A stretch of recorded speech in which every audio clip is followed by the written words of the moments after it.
we have the writer, director, producer, star of this fantastic movie we're watching, Nick. You don't mind if I call you Nick, do you? No, I prefer it, actually. Okay, Hey, Nick Nick. Lanciano. Welcome to the buddy. show. Thank you. buddy. Thank you. Got a good thing going here. Oh, yeah. We love the movie so far. We don't want to give away what's going to happen in the rest of the movie, but we already have a lot of questions for you right off the bat. So I want to ask you a question personally. Budget-wise, what was the budget of the movie? It's nothing. It was, I think the total budget was just a little under, it was probably like around $8,800. Wow. Yeah, it was somebody said it was like the movie was made like on a budget of a day of catering in Hollywood. That's right. Yeah. Yeah, it was nothing. How many days did it take you? A long time. A long time. I was telling you before we got right before we came back here. I was 3 different weights in that movie. That's how long it took us to film. I would gain weight, lose weight, gain weight, lose weight. But it took a long time. It took. And we started in early spring, and we went through summer, and I guess into September, or maybe a little more. So you didn't have actually like a shooting schedule of a month? Of course we did. Oh, okay. Of course we had a shooting schedule, but As usual, it went out when you the have window. no money, that's out the window. Oh, absolutely. You know, yeah. And that's what's so impressive about the movie is that you can make a quality film for under $10,000. Yeah. No. Yeah. I mean, this movie, I'm convinced was supposed to be made. It shouldn't have been. Yeah. Really, it shouldn't have been. I needed to do it, but it shouldn't have been made. The lack of money and crew, and it just shouldn't have been made. But things kept falling into place, and it just goes to show, if you don't get out there and try and do it, you know, don't let people tell you can't do it. Yeah. Don't let people tell you can't do it because you don't have enough money. With today's technology, and you could do something like this. Now, this movie, we didn't expect it to do anything, really. I mean, I didn't. I just wanted to get my name out there. But it won an award at the Myrtle Beach International Film Festival, and then it got distribution into 35 theaters nationwide. Didn't make a penny, but who cares? Absolutely. That's the spirit of independent filmmaking right there. And Very that's good. what this show's all about. And this is real. Look at me when I say this, audience. This is real independent film. Hollywood kind of stole that name. Oh, absolutely. You know, this is real independent film. And that's what we're doing here at IndieFilmNight.com, right. Nick, is we're showing the true independent movies. We're not showing the Hollywood independent movies. And that's why we wanted you to come in here. I noticed you shot a lot of it in Philadelphia. Mm-hmm. How about permits and everything? No. Well, we did. I actually tried to go the right route with that. Okay. And without, I don't mean to knock Philadelphia, but they didn't help at all. I mean, really. I mean, we couldn't get them to close off dead-end streets, and I couldn't get. Really? It was ridiculous. If you're not like, and I've said it before on Tim's show, if you're not building giant robots and have in Center City and you don't have $1 billion budget, they don't want to have anything to do with you. And I understand that to a degree, because then, you know, any knucklehead with a camera says, I'm making a movie, block off 12th Street. Right. I understand that. But we presented ourselves professionally. They knew we were going to do it. You know, it was just terrible. How were you able to get some of those scenes done then? Well, some of it, Tell us your secrets. some of it was shot in Delaware County. Delaware County, Ocean City, New Jersey, opened their arms to us and blocked off anything we wanted. Okay. The shots that were actually in South Philadelphia, we blocked the streets off. You know, Yourself. Basically, had people say, "You can't come up here right now." Now, how about Come back a little the later. stadium? Stadium, that was the River Sharks. Yeah. Stadium. The River Sharks opened up their arms, let us use it. Wow. Very nice. Yeah. Wow. Now, we want you guys to send in your questions via Twitter, Facebook, or by email at info@indiefilmnight.com, because Nick's going to be back with us throughout the rest of the movie.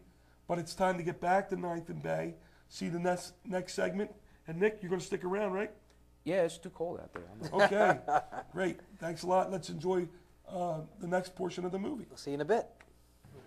And man, right when we left here, there was an interesting scene. Right when we went with the I have to say, gay customer.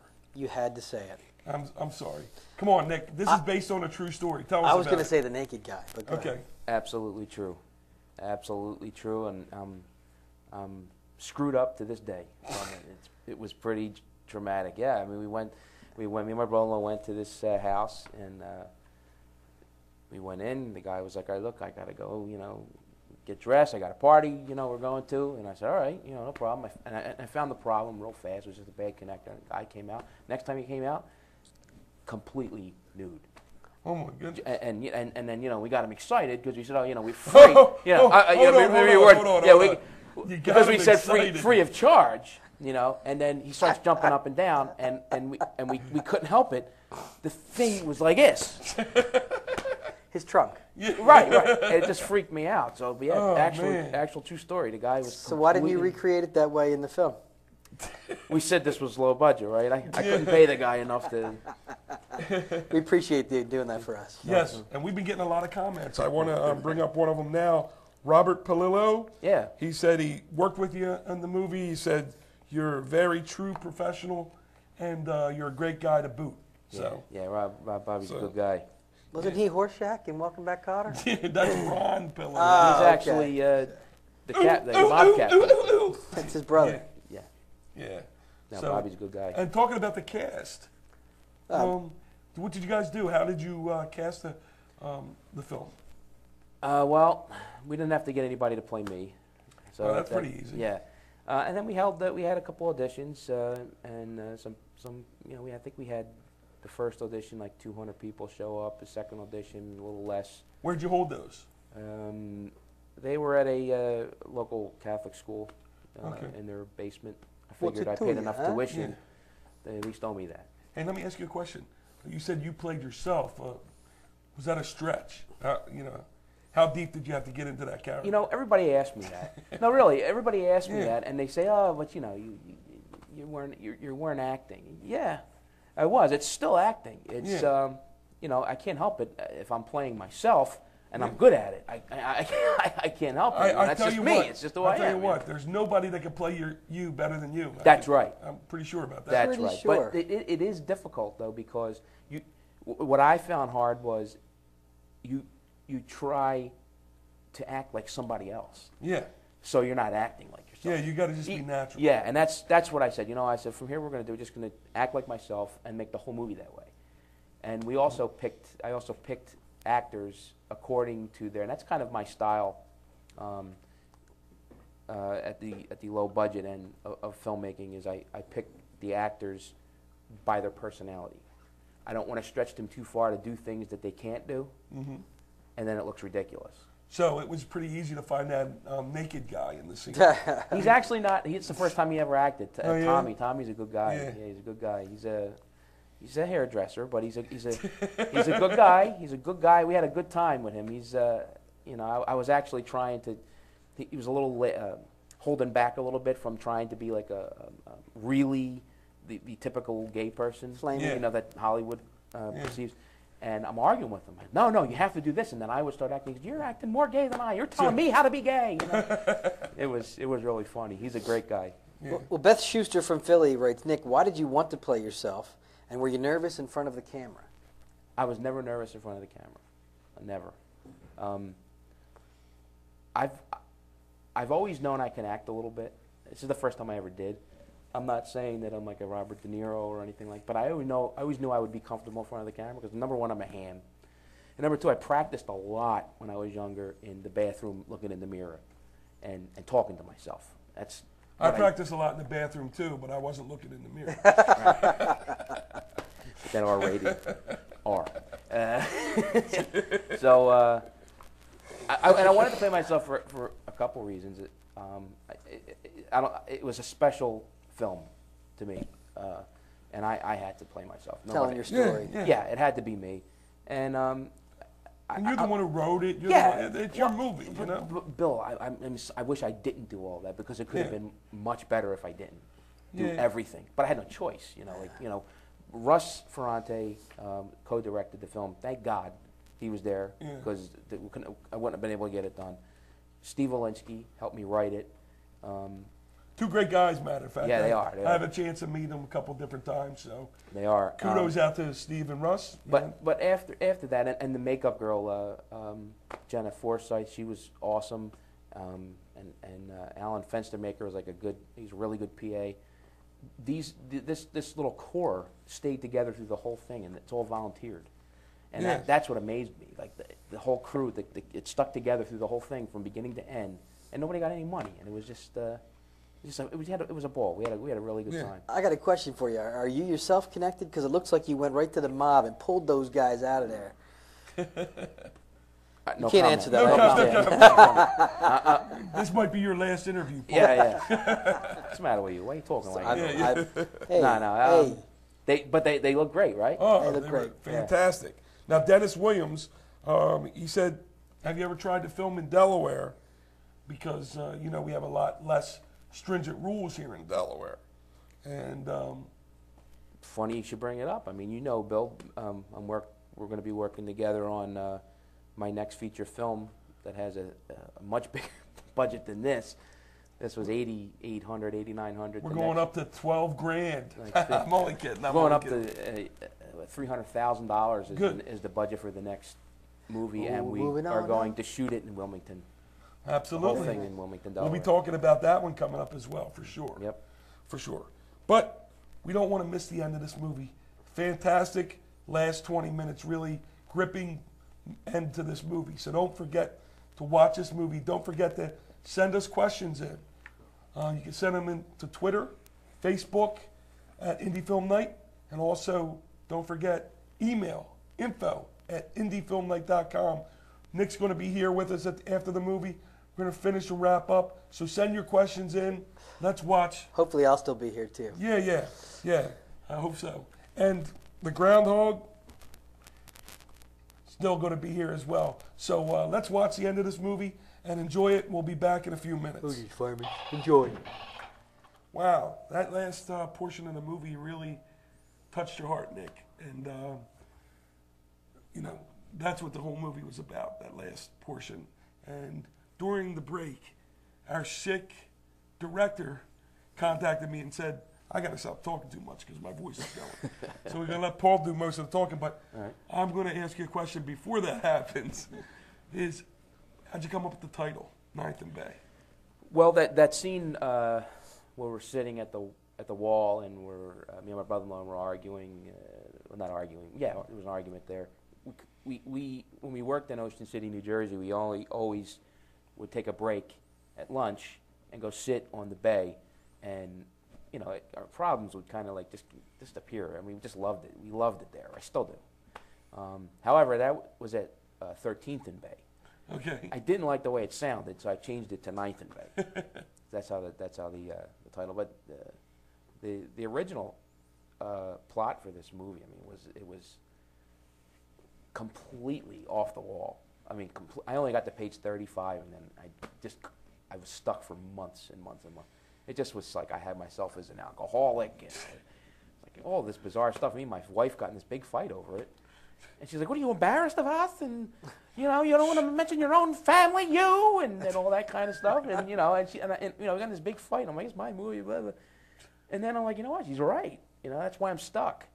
And that's how I came up. I said, tell the real story. What happened? It's interesting. I think most people could relate to this. Most middle class people could relate to this. So being that it's a pretty much all true story, does that really happen to your brother-in-law? Yeah. He was 47, and he died of a heart attack. Wow. Yeah, it is. Tough. It's tough. Well, we went out of the film there in the credits there with some really good music. Tell us a little bit about the soundtrack for the film.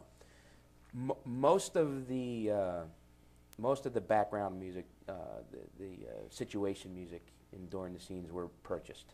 That's like royalty-free stuff. Off the internet? Yeah. The beginning opening scene is a friend of mine. Actually wasn't written for the movie, but gave me permission to use it because it fit so well. His name's Tony Mecca. I really appreciate him letting us use this because I had nothing else that I liked. The last song, "You Don't Have to Be a Boxer to Be a Fighter," is the tagline of the movie. Sure. My friend Dante, South Philly buddy, wrote that for this. That's specifically made for the song, for the movie. Very good. That's cool. I want to talk about the actors. The other two main characters, really. The actor that played your brother-in-law Andy. and the actor that played your wife, Yeah. Tell us a little bit about that. My wife was played by Elizabeth Bitsy Jennings, and she's supposed to be watching. Andy's probably asleep. Hi, Okay. Bitsy. We found Bitsy at our first audition. She actually has an Emmy-nominated show on PBS now, and Wow. she's the host of, or was, I'm not sure, I haven't talked to her in a while, but she was. I'm hoping she still is. Host of Explore PA. I really liked her personality. I go by personality and whether the personalities that I pick will match each other. And she was, just a pleasure to have. And Andy was, I had nobody to play my brother-in-law. Andy looks nothing like my brother-in-law. Okay. My brother-in-law looked like an overweight Mr. Clean. Okay. Like he's Yeah. a great guy. He had the goatee, he had the earring. He's like a pirate, man. I mean, he's Yeah. bald and always wore sunglasses, day, night, inside, outside. A smokeaholic. Andy looked nothing like him, and that was one of the issues Andy had when I met him at this coffee place where I have an office then, and he was kind of concerned. Like he said, I want to know more about your brother-in-law. I'm like, no, you're not going to be able to be my brother-in-law. You're not. I want you to be you. Nobody knows who my brother-in-law is. Yeah. You know what I mean? So I kind of like to keep the actors, like I said before, in a comfortable position, because we don't have a certain amount of time to film, and we had no money, and we wanted to get it all done. It just worked out. Who clicks? What works? Yeah. Yeah. I mean, that's kind of my style now. But they were both awesome, and the girl who played my daughter, Nikki Prantel, she's actually you got to watch that name, Nikki Prantel. She's a really talented actress. She's even a lot better now than she was in here, and we're working on this short movie called Purgatory. That'll be out soon. She's in that, so keep your eye out for her. She's pretty good. Good. All right, we got an email from John the Animal Scalio. That's my Says buddy. he's a childhood friend of yours, loves the movie. He said he's willing to stand in for future nude scenes. That sounds like John. Yeah, we wouldn't want to see that. We want to see that. This is a man that made a movie in my studio by himself with a Glass Plus bottle and Gabby the CVS ghost. Wow. Don't ask. Look, I'm going to put a link on my website, www.lancianoproductions.com. It's not there now, but look in the next couple days. I'm going to put a link to my website of some of the crazy stuff we used to do. Yeah. And Johnny Animal's going to be on. He's a sick man. Well, that's great. I'm glad to hear that. He asked about a blooper reel, too. So. Yeah, and Blooper Reel is on my Facebook page. Cool. And I'm glad to see that Indie Film Night goes out to the local prisons as well. So that's fantastic. Tammy Stevens said, what was the worst incident that you can remember during the production filming of your movie? Worst incident? There really wasn't any. It was, give and take. I mean, I've lost friends over this movie. I've gained friends over this movie. Like I said before, to me, it just shouldn't have been able to been made. As you see, I lost. At the end of the movie, I get the job that I always wanted, and I lost it. I got laid off, like everybody else in the country. But but it happened for a reason. This movie would have never been made because of all the people that I met at that job, they were 80% of the people that came to the fundraisers to raise the money for this movie. So now I'm like, by this time I'm thinking, we're just going to shoot this movie in the weekends. Saturday and Sunday, here we are, I'm shooting into September. And then I got laid off. And it hurt. I really loved that job, but I would have never, I'd still be shooting that movie if I wasn't laid off. So things just, happened in the way they were supposed to. It just got done. Well, that relates to our next question from Non Avant. It says, how did you find funding for your next feature? Little help for the other filmmakers out there. You just got to swing, man. I mean, the money's out there. Money's out there. You just got to. It's not going to come from one source. You'd be very lucky if your money comes from one source. We don't have it all yet. I mean, that's where we're at right now, right, Bill? We're trying to find the funding. So if you guys want to help fund the movie, hey, Send a check along, and we'll make Nick's next movie actually happen. Yeah, and we got some name actors interested. That's all Yes. I'm going to say. Some bigger names. And I just gotta notice that I made a mistake and called. You made a mistake. Can you believe it? It's Tommy Stevens, not Tammy Stevens. So I apologize. Out there didn't want to make a gender change without your permission. It's your So, cold. Yeah. He said Tommy. It just sounded. Anything you say with that raspy voice just makes me so that make it warm and nice? fuzzy. Oh yeah. Thanks. Gwen, when are you coming back? Gwen, please. No problem. But we want to thank you, Nick, for coming out, man. It was a great movie. Thank you. You guys want to see it, you can always watch it here 24/7 for the next week, and always in the future go to the film section. We'll have his movie there for perpetuity, forever.